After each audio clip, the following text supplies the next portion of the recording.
Друзі, всіх вітаємо! З вами на зв'язку «Об'єктив Апокаліпсису». Мене звати Антон Єхименко. Я думаю, що прийшла черга моя трошки представитися, тому що я завжди знаходжуся поза кадром. А сьогодні я вирішив записати вже перше відео, знову ж таки, з міста Прип'яті.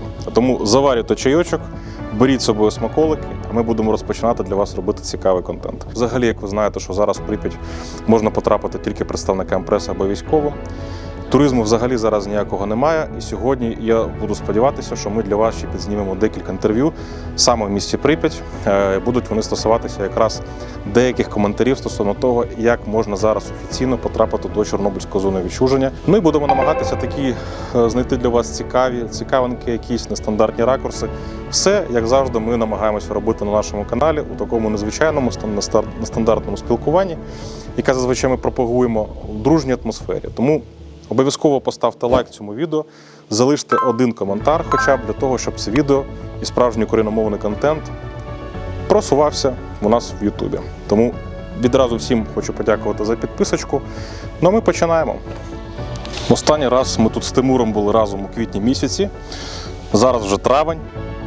Ну і зараз чому я хочу знову ж таки зняти цей же ракурс, тому що тут ви бачите, що буквально пройшло декілька тижнів і вже наскільки зараз весна. Просто тут все поглинає, все зеленіє, все буяє, так дуже. Наскільки тут зараз чудово. Весна вже повністю увійшла в життя. Вже і теплішати почало нарешті. Все красивенько так зеленіє. Дуже чудове небо сьогодні, як ми любимо казати, Dramatic Sky. Зараз мені так подобається, це круто насправді, що немає взагалі людей. Та невеличка така можливість таки потрапити у своє найулюбленіше місце і просто прогулятися трошки, відчути цю атмосферу, познімати, згенерувати якийсь новий цікавий контент і, звичайно, поділитися з вами.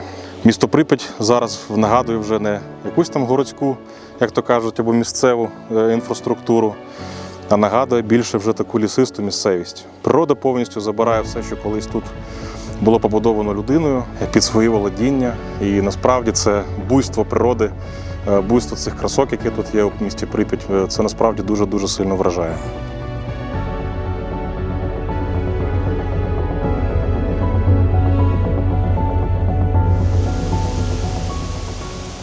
Третя школа і басейн Лазурний, які знаходяться в 3-му мікрорайоні міста Прип'ять. Дуже цікава місцина, тому що це два об'єкти, які знаходяться на вулиці Спортивній.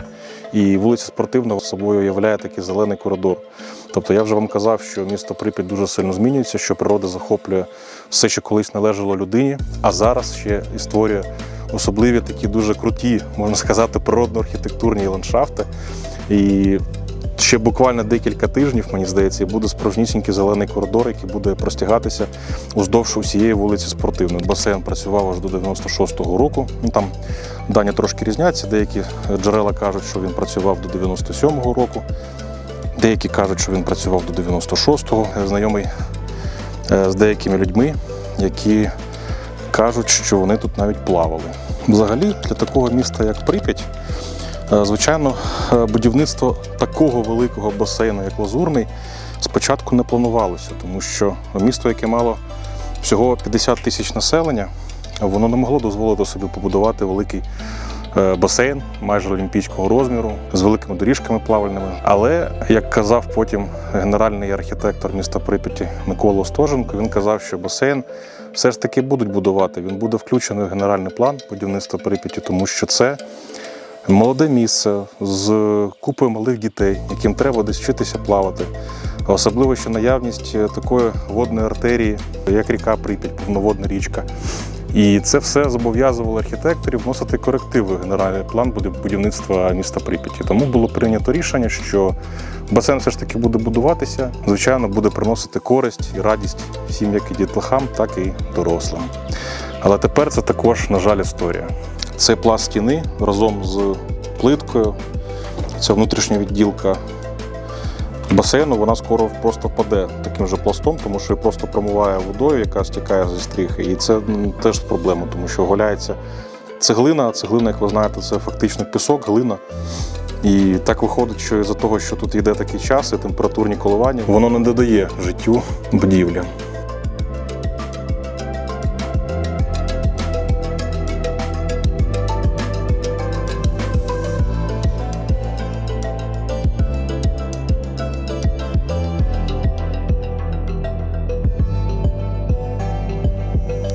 ще з 2005 року, коли були дуже цікаві ініціативи для того, щоб можна було місту Прип'яті придати якийсь статус музею, місто музею для того, щоб можна було сюди дійсно привозити людей, показувати, що відбувається, коли ти неправильно проєктуєш реактор, коли неправильно натискаєш на кнопку у якийсь непотрібний час або ще щось, що відбувається, і от результатом необдуманих таких людських дій є якраз місто Прип'ять, тому що це наглядний приклад того, що може потенційно відбутися, коли людина не віддає собі пояснення своїм діям. От, до речі, цікава особливість всіх будівель, які використовувалися в післяварійний час у місті Прип'ять, тому що ви бачите, тут замість звичайного такого полу, ну або там кафельної плитки, яка тут мала кластися в басейнах, так, то тут використовувався так званий пластикат. Це такий елемент дуже такого брутального, можна сказати, лінолеуму.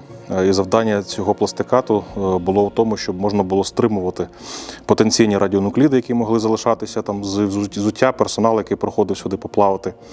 І таким чином можна було зберігати радіаційну безпеку будівлі, тому що цей пластикат дуже легко вимивався. Тут по залу теж ви можете проаналізувати, наскільки все сумно, тому що дуже багато вологи тут скоплюється. Ця вода потім, звичайно, вона також знищує деревину і ці бетонні перегородки. Ну і така ситуація, вона, бачите, схожа для всього басейну, на жаль. Будівля третьої школи. Чим вона цікава? Цікава вона тим, що тут у будівлі колишньої столовки знаходиться дуже цікавий, але штучний, на жаль, артефакт, який був створений людьми. Я так розумію, або у пошуках якихось там скарбів, або, можливо, фотографи це зробили, але не суть. Це такий типовий постапокаліптичний видок. Чому так? Тому що ви знаєте, що такі міста, як Прип'ять особливо, вони були з досить серйозною такою суспільною обороною. Маю на увазі, що це такі комплекти були протигазів, звичайних протигазів, спеціалізованих дитячих і таке інше. І такі великі бокси з цими протигазами завжди залишалися в таких містах, як Прип'ять, місцях, маю на увазі, такі як школи, дитячі садочки, той же ПК і таке інше. Тому після аварії ми, до речі, робили про це невеличкий таку ремарочку в нашому відео про Прип'ять. Посилання буде зараз тут, десь там, не знаю, тут. І ми розповідали трошки інформації, чому саме була така легенда, що їх могли мародерити. Із-за того, що фільтруючий елемент, така сіточка, яка була у носику цього протигазу або у фільтруючому елементі, вона була зі срібла.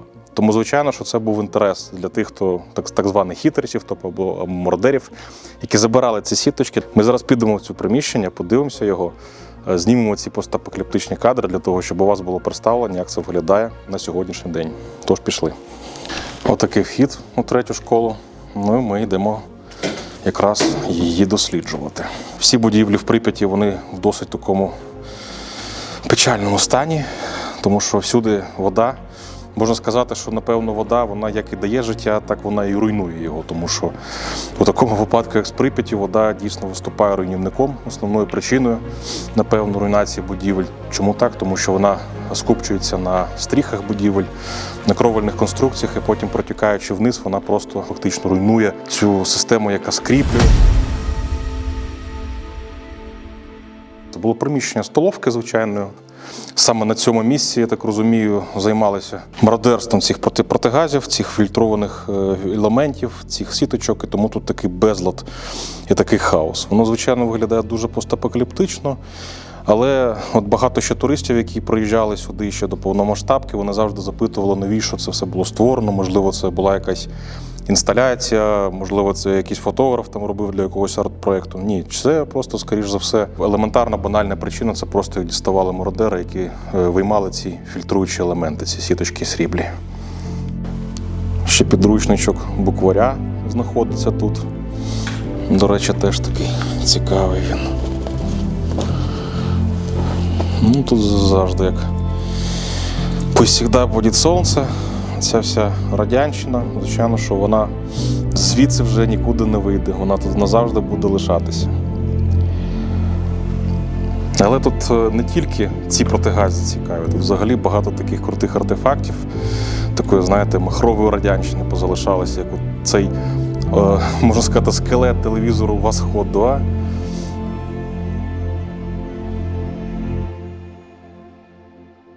В Прип'яті було 5 шкіл. Тобто на кожен мікрорайон по одній школі. І хочеться сказати, що всі ці школи, вони взагалі типові були, звичайно. Тобто вони були розраховані десь на 1500-2000 учнів. Тобто ніякого такого, знаєте, що там дуже багато людей очікує, що тут якісь там поглиблені, якісь вивчення чогось були, якоїсь там атомної енергетики, такого іншого ні.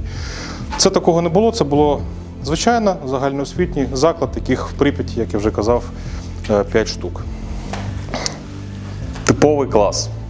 Знову ж таки, нічого особливого. Але особливість все ж таки тут є у тому, що це місто Прип'ять, а не звичайна якась школа. Ви бачите, що вона повністю покинута. Не знаю, можна взяти якийсь підручничок, от, наприклад, тут, я не знаю, чи можна його брати, але то вже таке, як то кажуть, один раз живемо. Майський дождик. Вибачаю, що російською вже як написано. Грело солнце, вдруг как чудо, грянул дождик ниоткуда. Шел по тропке старичок, он до ниточки промок. Рос на площади дубок, он до веточки промок. Воробьишки у порога тоже вымокли немного. А веселый первоклашка весь промок, как промокашка. Он смеется и поет, и вода с него течет. Но кто же потрудился, чтобы никто не простудился. От такі тут, бачите, що дитячі були такі віршики, стишки якісь. Щоб сонечко світило, щоб на всіх його хватило. Це, як то кажуть, мір, труд, жвачка.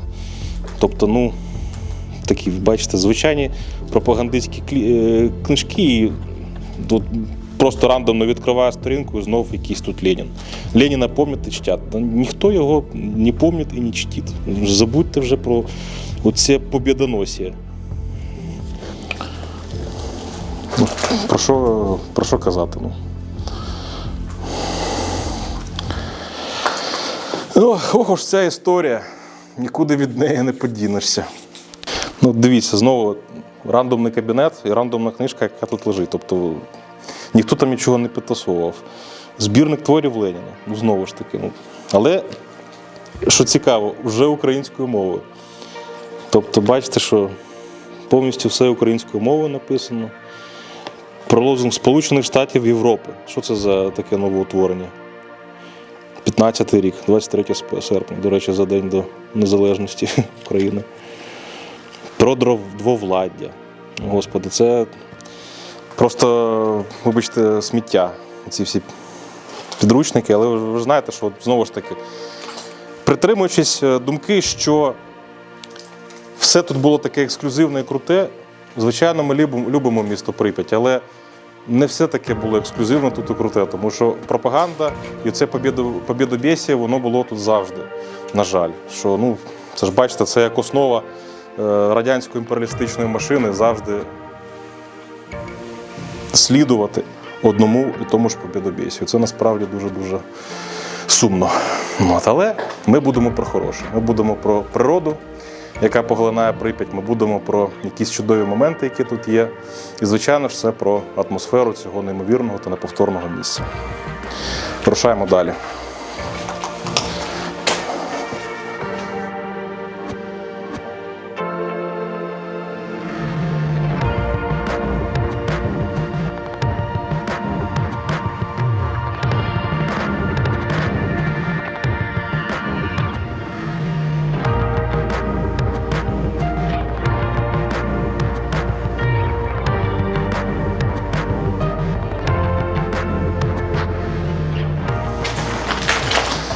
Це, до речі, вже таке щось приближене, скажімо так, до енергетики або науки, на научній волні, на научній хвилі.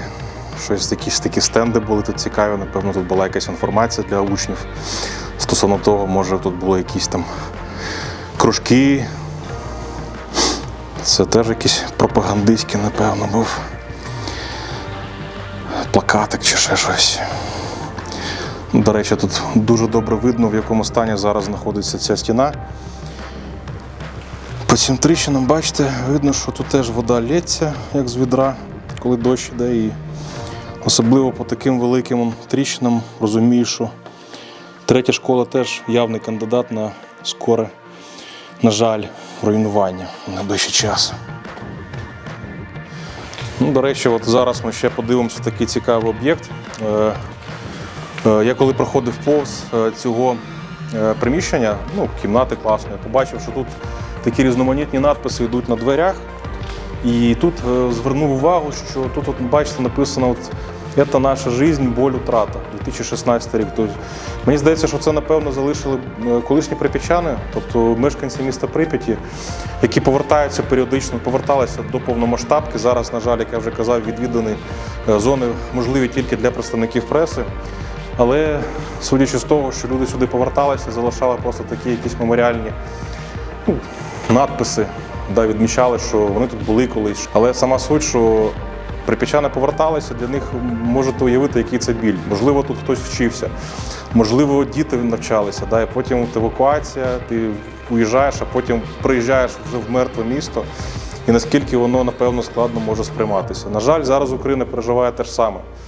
Що стосується тих міст, які зараз під російською окупацією, це насправді дуже великий біль для нашого народу. І я навіть не можу уявити, наскільки це зараз складний час, насправді, тому що він дуже корелюється з Прип'яттю. Тут трапилася техногенна аварія. Але тут була теж справжня війна, але війна з мирним атомом. І це насправді теж дуже жахливо.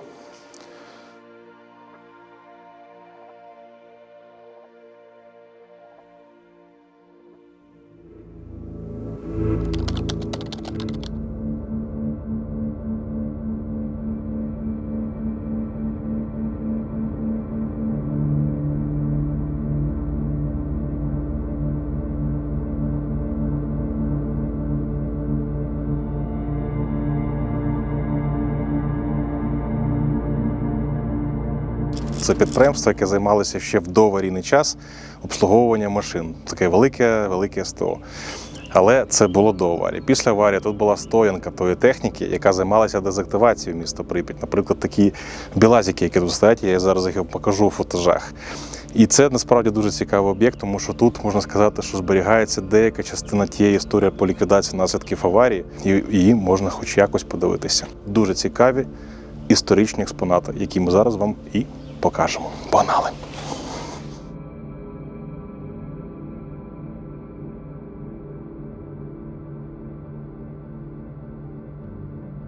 ОМП-1 на базі БелАЗ-7548. Гігантські машини були задіяні при будівництві Прип'яті.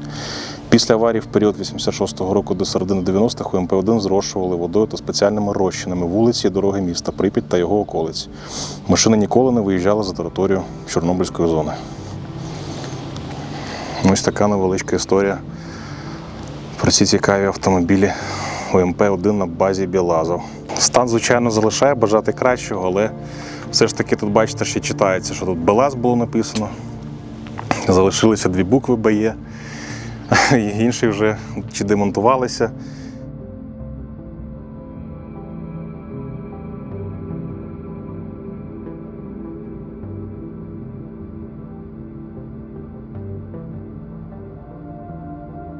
Ось ще цікава інформація. Самоскид на базі того ж БелАЗу 7548, але вже з приставкою А. Може використовуватися на будівництві великих промислових і гідротехнічних споруд, спорудженні дорожньо-магістральних комплексів, а також технологічних підрозділах підприємств переробної промисловості. Випускалися самоскиди з 95 по 2001 роки. Щоб ви розуміли, яка велика колесна база цього самоскиду. Наскільки це велика машина. А ще тут знаходяться такі цікаві екземплярчики військової техніки. Я, до речі, не знаю, як це правильно називається. Якщо у нас є якісь знатоки, які нас дивляться, будь ласка, залиште в коментарях назву цієї машини. Це, напевно, на базі якогось танка, чи це якийсь транспортер спеціальний, чи дозиметрична якась машина, але я насправді точно не скажу, як вона називається. Тому, як то кажуть, дзвінок аудиторії обираємо.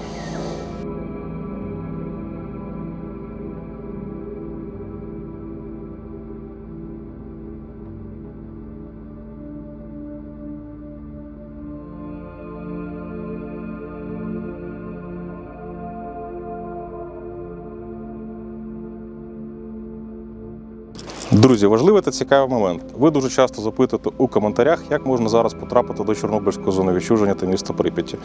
І ми завжди вам трошечки шаблонно відповідаємо, що це можливо тільки для представників преси та мас-медіа, або військових.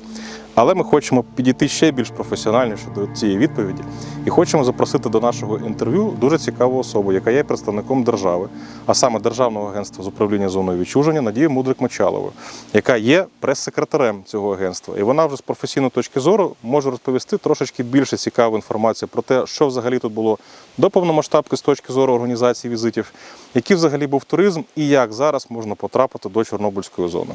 Тому не перемикайтеся і поїхали дивитися інтерв'ю. Надю, привіт ще раз. Дякую, що зголосилися на інтерв'ю. Ну і перше запитання – це що зараз з туризмом в зоні? По суті, туризму в зоні наразі немає. І тому декілька причин. Головна – це російсько-українська війна. І пов'язана з цим окупація зони відчуження у 2022 році. Тоді росіяни замінували значну частину території зони відчуження. І наразі карти замінувань нам невідомі. Тому з безпекових питань, із-за того, що й близькість кордону з Білоруссю, туризм на паузі, на жаль. Але маємо те, що маємо. Окей, а скажи, будь ласка, що було з туризмом до, скажімо так, повномасштабки? І як можна зараз потрапити до Чорнобильської зони? До повномасштабки, починаючи з 2019 року, а саме тоді я прийшла працювати в зону відчуження, був прям стрибок туристичної діяльності. Наскільки я пам'ятаю, у 2019 році, після виходу серіалу «Чорнобиль» від HBO, наприкінці року, у грудні, ми нарахували понад 124 тисячі осіб. І це був рекорд по відвідуванню. Тому що, кажуть, до цього такого рекорду не було. 2020 рік нам став на заваді ковід, тоді зону відчуження відвідало близько 37 тисяч осіб, але це непогана цифра, тому що враховуючи те, що з березня по червень зона відчуження взагалі була закрита для відвідування, і потім періодично відвідування відбувалось з певними карантинними обмеженнями, і враховуючи те, що багато іноземних країн, їхні кордони були закриті, то майже 37 тисяч – це теж дуже гарна цифра. 21-й рік пам'ятаю дуже добре, тому що тоді прямо з січня місяця відвідування набрало обертів, і тоді ми нарахували майже 73 тисячі, здається, осіб. І теж там періодично ж ковід, він заважав, відкривались кордони, закривались кордони, карантинні обмеження, зняття карантинних обмежень. Але все одно, по суті, це нормальна цифра. І тому 22-й рік ми очікували, що це буде от просто з січня місяця, тоді до нас поїхали відвідувачі. Причому, от, якщо брати 21-й рік, то тоді до нас найбільше їхало з Польщі, потім з США, і на третьому місці була Німеччина. І 22 січень нам дав тоді теж добрий поштовх. Але, на жаль, у лютому місяці почалось повномасштабне вторгнення і туристична діяльність припинила своє існування як така. Зараз, щоб потрапити в зону відчуження, потрібно мати акредитацію Міністерства оборони України, або бути представником іноземного представництва акредитованого в Україні, наприклад, послом, або дипломатом, або аташе, тобто у складі офіційної делегації перебувати. Тоді ви зможете потрапити у зону відчуження. Якщо ви просто громадянин України або іноземець і не маєте відношення ні до наукової діяльності, ні до міжнародних відносин, тобто тоді вам потрібно буде чекати, коли відновиться туристична діяльність у зоні відчуження. Дякую. Скажи ще, будь ласка, як ти думаєш, на твою власну думку, чи буде взагалі якийсь потенціал розвитку туризму, коли закінчиться війна? На мою думку, туризм у зоні відчуження буде, але це станеться тільки тоді, коли буде наша перемога, а я вірю, що вона обов'язково буде. Тоді, можливо, ми будемо передивлятися маршрути і, можливо, якісь ведуть нові, а можливо, якісь старі вийдуть з офіційних маршрутів відвідування, тому що, знову ж таки, зауважу, що ми дуже близько знаходимося з такою країною, як Білорусь, яка дуже-дуже гарненько співпрацює з Росією. І, на жаль, майже 150 кілометрів кордону у нас межує з цією країною. І тому, знову ж таки, з безпекових питань, на мою думку, маршрути будуть переглядатися. Надю, дуже тобі дякую за те, що ти знову ж таки зголосилася на інтерв'ю. Ну і я сподіваюся, що ще будемо бачитися не один раз. Вам дякую за увагу до зони відчуження і дуже рада співпрацювати з вами в майбутньому. Дякую. Друзі, напевно, ви побачили, поки ми знімали це невеличке інтерв'ю, панно, яке знаходилося на фоні, таким фоновим зображенням. Ми хочемо ще розповісти тепер про це панно, тому що це теж дуже цікавий елемент історичної Прип'яті зони відчуження. Поїхали далі, не перемикайтеся.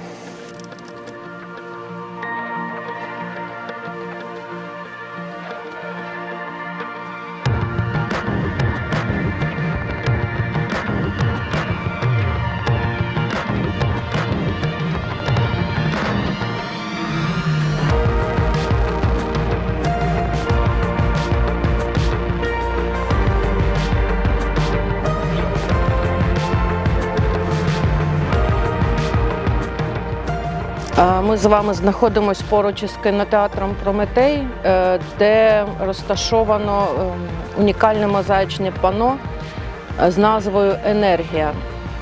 Автор – відомий художник-монументаліст, художник декоративного мистецтва Іван Литовченко. Загалом Іван Семенович присвятив Прип'яті понад 10 років життя. І сьогодні ми з вами побачимо ще декілька його мозаїчних панно. Ми зараз з вами знаходимося на вулиці Леніна. Колись вона була двосторонньою.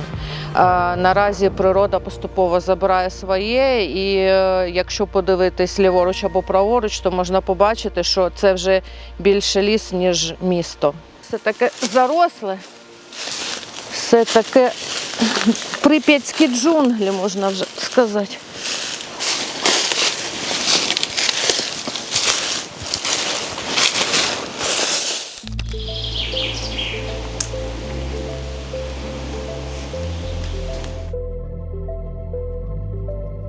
Зараз ми з вами знаходимося поруч із магазином «М'ясо, риба, овочі» по вулиці Леніна. І ця композиція присвячена міфологічному герою Данко, який веде людей до світла. Це теж робота Івана Литовченка.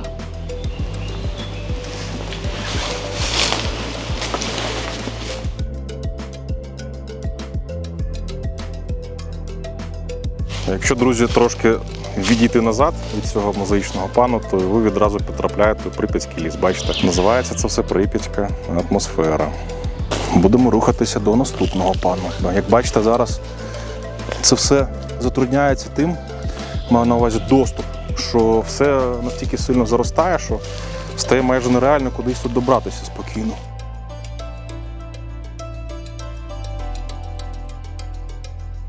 Ось так, друзі, доводиться добиратися до місця зйомки. Через справжні хащі, справжні джунглі. Але, як то кажуть, що робити? Треба йти. Ми з вами знаходимося поруч із магазином «Струмок». Тут знаходиться скульптурний рельєф із мозаїчним покриттям творення. На ньому богиня Деметра, її родина, а з іншого боку вчені, які тримають графітові стрижні. Нормальна така ідея. Ну, це теж ж Литовченко, правильно все? Це теж, так, автор Іван Литовченко. Я порахувала, що якби він був зараз живий, то йому було б вже 104 роки. Зрозуміло. Дякую. Людина пішла, а її творчість лишилась. Ну, тепер наше завдання – це хоча б зберегти Так. на фото та відео, тому що це теж важливий історичний аспект міста. Дуже важливо. Друзі, я відразу перепрошую за те, що дуже важко записати і відтворити насправді на відео навіть те, що тут зображено, тому що настільки все поросло, що я ходжу туди-сюди, намагаюся знайти якийсь такий зручний нормальний ракурс, щоб показати повністю все панно. Але з лісу, яке тут просто скрізь, це дуже складно. Тому, якщо що, вибачайте. Там, бачите, якраз видніються ці графітові стрижні. І от вчені їх тримають. Начебто богиня Деметра у нас тут по центру знаходиться. Вона так не дуже довольно дивиться, щось така, дуже сконцентрована ця богиня Деметра. І там інші учасники цієї архітектурної п'єси, якщо можна так висловитися. Ви розуміли, як це все збирається. Тобто це йде бетонний такий барельєф, напевно, залізуть бетонний з каркасом, зі скелетом, і потім на нього кріпляться отакі мозаїчні елементи, які утворюють сам візерунок. Осмислити. Це треба дійсно стояти в роздумах. Взагалі це дуже нетипово, коли для радянського міста виділяється така окрема увага філософським якимось питанням. Дуже нетипово все. Враховуючи, що Прип'ять будувалася як місто мрії, і те, що було як показовим містом, то, можливо, для цього саме міста це і не типово, а так планувалось. Один з центральних об'єктів міста Прип'яті. Чим він цікавий? В доаварійний час тут проводилися різноманітні заходи, такі як весілля, розважальні заходи, дискотеки, музикальні всякі танцювальні ансамблі. Було дуже багато різноманітних кружків. Тобто це був такий центральний культурний об'єкт міста Прип'яті. І також ще, що таке цікавенького, можна сказати, що тут проводилися легендарні дискотеки Едісон 2, на які дуже часто звучала зарубіжна музика, що у радянські часи було не зовсім то й дозволено. Але молоде місто, 25 років середній вік був прип'ятчан, тому, звичайно, думаю, що багато людей до цього ставилися адекватно і, звичайно, хотіли слухати не радянщину якусь попсу там, а слухати зарубіжну музику. У мене також тематична футболочка, яку можна буде придбати у наших друзів Atomic Company. Це наша колаба. Разом з Radioactive Team та Atomic Company зробили таку круту футболку з таким крутим принтом. Тому, будь ласка, замовляйте. Посилання буде у нас у описі. А ми погнали далі. Легендарний палац культури. Що ж, я пропоную зайти в будівлю, трошки пройтись його основними приміщеннями, вийти до оглядового такого, скажімо, майданчику, де буде видно у нас колесо огляду, і потім будемо рухатися далі.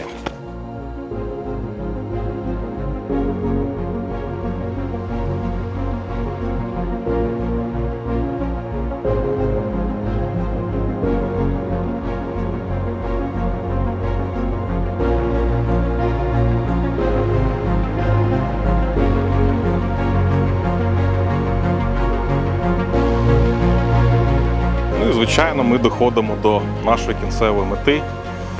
Це спортивна площадка Палацу культури «Енергетик». Дуже легендарне та цікаве місце з видом на колесо огляду. Колесо огляду у нас було, до речі, у минулому випуску про Прип'ять, тому якщо кому буде цікаво подивитися, як воно виглядає сьогодні, ви можете перейти за посиланням, яке також буде на нашому каналі. Ну і легендарний ця надпис, що «Сильні, смілі, ловкі», яка свідчить про те, що тут дійсно були саме такі люди, про яких тут і написано. Про прип'ятчан, які займалися активно спортом.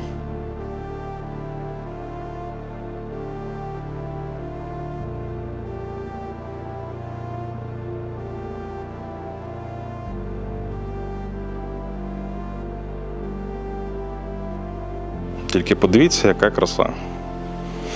Яка чудова весна. Як приємно споглядати цю поліську красу у вигляді Прип'яті. Друзі, я всім щиро хочу подякувати за ваш час та те, що ви знайшли його на перегляд цього відео. Поставте нам обов'язково вподобайку і залиште один коментар, адже це допоможе у просуванні україномовного контенту. І не перемикайтеся, адже у нас заплановано ще одне досить цікаве інтерв'ю. І якщо у вас буде можливість, закиньте донатик, адже це буде вже йти на розвиток нашого каналу.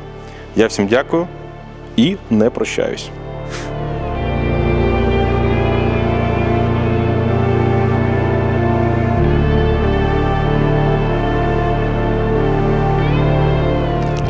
Доброго дня, мене звуть Вишневський Денис Олександрович. завідувач наукового відділу, загальний стаж роботи в зоні відчуження 25 років. Денис, привіт ще раз. Дуже радий тебе знову побачити. Скажи, будь ласка, цікавить дуже, що зараз взагалі відбувається з тваринним світом у зв'язку з військовими діями? І як взагалі війна, яка тут проходила на початку ще лютого 22-го року, як вона кардинально змінила вашу роботу і змінила взагалі тваринний світ зони? І чи є якісь зараз, скажімо так, circumstances, які пов'язані з тим, що от, ну, ми знаємо, що замінування зони є, про це всі знають, тобто немає ніякого секрету. І чи якось це впливає на тваринний світ також, чи ні? Ну давайте, скажімо так, почнемо спочатку. Тобто 21 лютого ми виїхали, 22 року, тому що ми приїхали, тут там посилення поліції, там якісь підрозділи ДШВ, задали питання відділу режиму, а в полі працювати можна. Так, краще не рекомендували. Кажу, так що тут сидіти, займатися офісною роботою, можна і в Києві. І тому ми виїхали, відповідно, в мене всі співробітники наукові, вони були, по домам знаходились, хто в Києві, хто в Вишгороді. Інформацію, що відбувається в Чорнобилі, я після того, як там ракети вже почали працювати по Борисполю, я позвонив в Чорнобиль, і мені Сергій Паскевич казав, що вони займаються евакуацією. Повернувся сюди десь всередині квітня.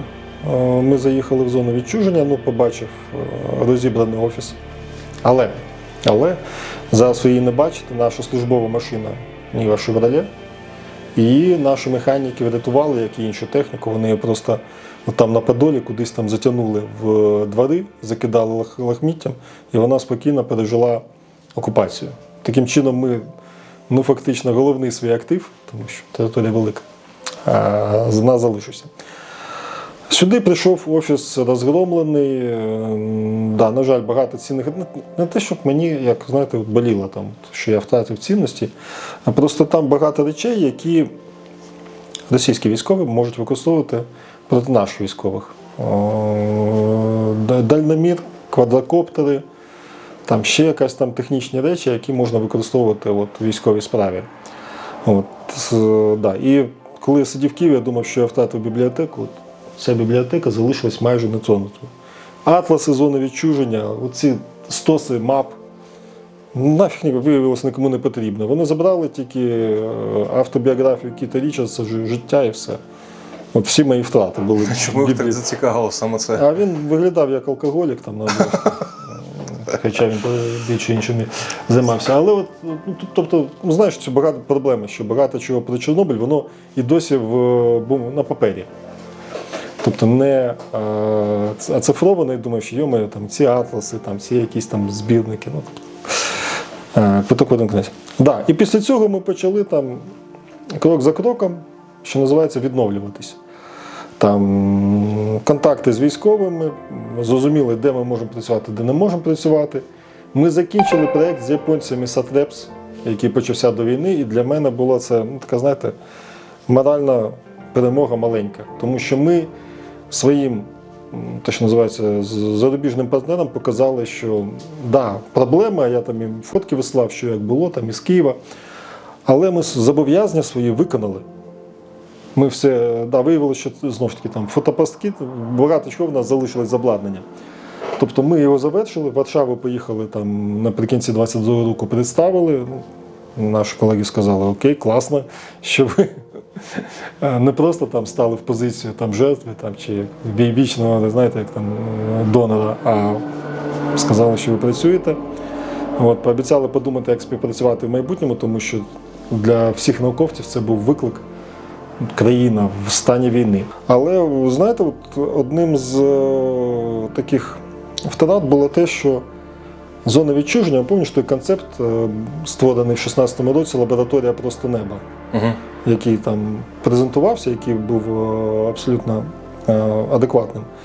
В журналі Nature було відкритий лист, там, в тому числі я був підписант, від ряду науковців західних, те, що одним з наслідків війни було те, що зона відчуження перестала функціонувати як лабораторія радіологічна, яка має світове значення. Тому що це дійсно так. І багато проєктів вони там або там їх звернули, або поставили там на заморозку, або, як скажімо так, закрили і припинили. Тобто це втрата для світової, скажімо так, наукового співтовариства, втрата цього наукового полігону. Щодо тварин.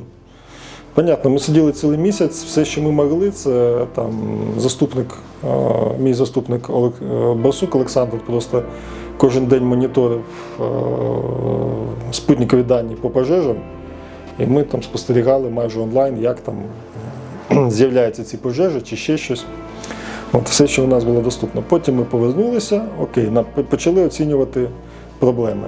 Як ми називали, щурячий городок біля Черевача, ці там нори, які накопали там позиції російські військові, то що вони розкопали кар'єр там на свої габіони, там все це обрахували, обсчитали, описали, 100 з бумаг передали в Мінприроди. Мінприроди у нас загалом держава не стикалася з такими екологічними збитками внаслідок війни, тому там була напіввільна форма.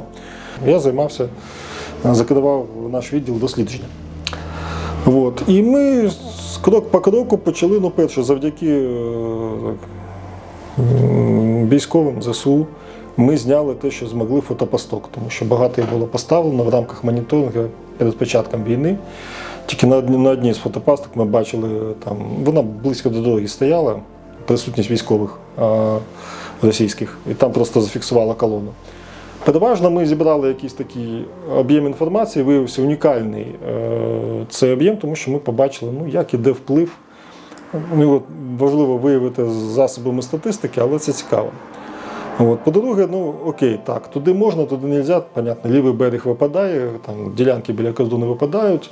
Є так звана зелена зона. Де скажи, будь ласка, вибач, що перебиваю, але фотопастки ж були на лівому березі також, правильно? На лівому березі, уви. Вони так і залишились на лівому березі. Тобто ніяк не вдалося їх забрати за допомогою військових? Ми не вдалося. Ми просто прийшли тоді, я пам'ятаю, у 22-му році до військових, показали мапу, вони сказали, сюди можна, сюди не можна, сюди, в общем, дали саперів-розвідників, і ми просто цією групою заходили, вони там нам робили дорожку, знімали обладнання і його забирали.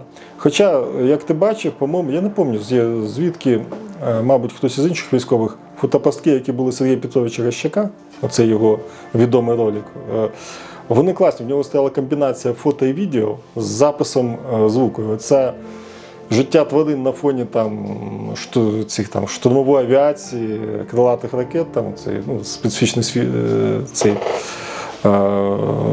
звук балістики. Перебудували систему полігонів і почали працювати.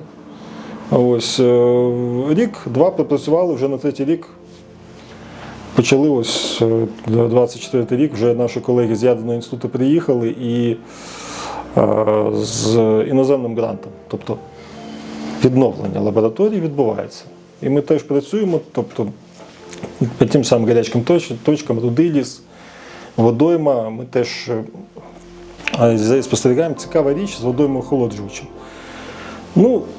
У нас був там проєкт, він був радіоекологічний і таке інше, але коли відбулася руйнація, тобто підрив дамби Каховського водосховища, стало питання, а що буде з цими великими територіями на дні осушення акваторії штучних цих водних об'єктів, водосховищ.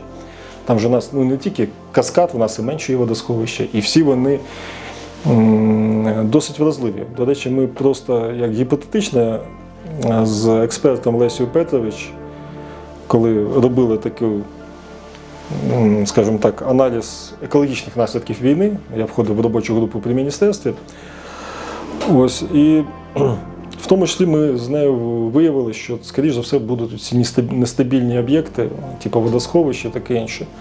Тому що там зніс дамбу і все. Крім того, вже були прецеденти. Просто на такому масштабу. І тут стало питання, а що буде на Каховському водосховищі? А я колегам кажу, ботанікам, говорю, так що буде, приїжджайте в гості, ви побачите крупний об'єкт. Да, велика територія під водою, раніше використована. Ось, дивіться.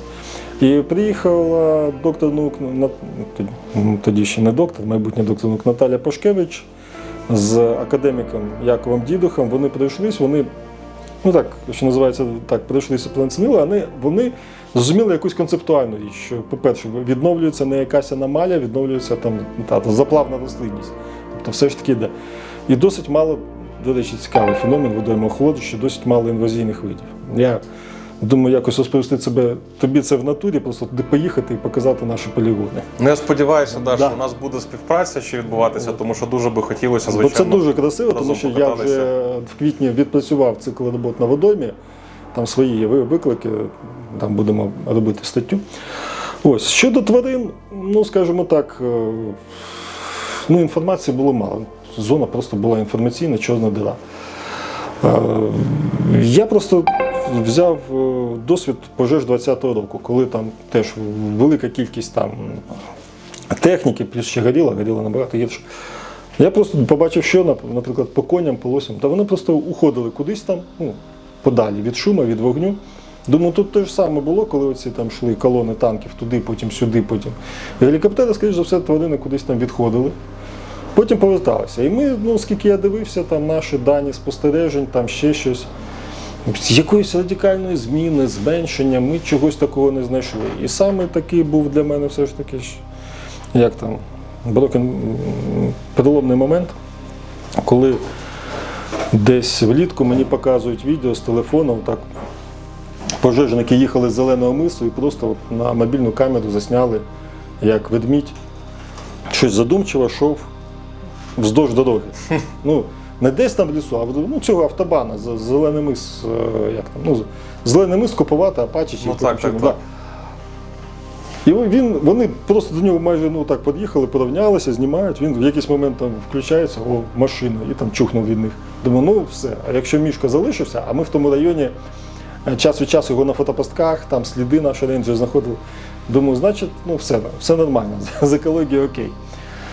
Понятно, що крім цих наслідків окупації, ми стали елементом оборони, тут розміщення сил оборони, відповідно йде мілітаризація, вона має свої ефекти. Тобто ми знаємо, по-перше, залишились там мінування, потім, як мені казали, несистемне. В тому році... Несистемне.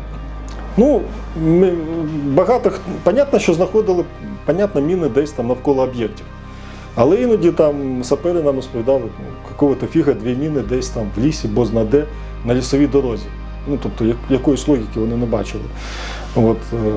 Ти маєш на увазі, що несистемне мінування відбувалося російськими військовими? Так, тобто навіщо десь там, вони там, тобто фахівець може поняти, де ставити мінні поля, де проблемні ділянки.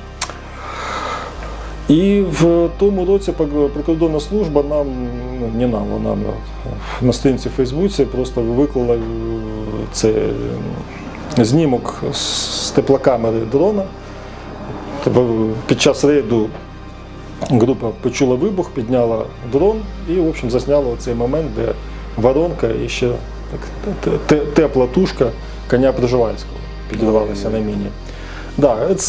Ми цього очікували, тому що там ці протитанкові міни, у них там спрацювання зовсім на велику тварину нормально.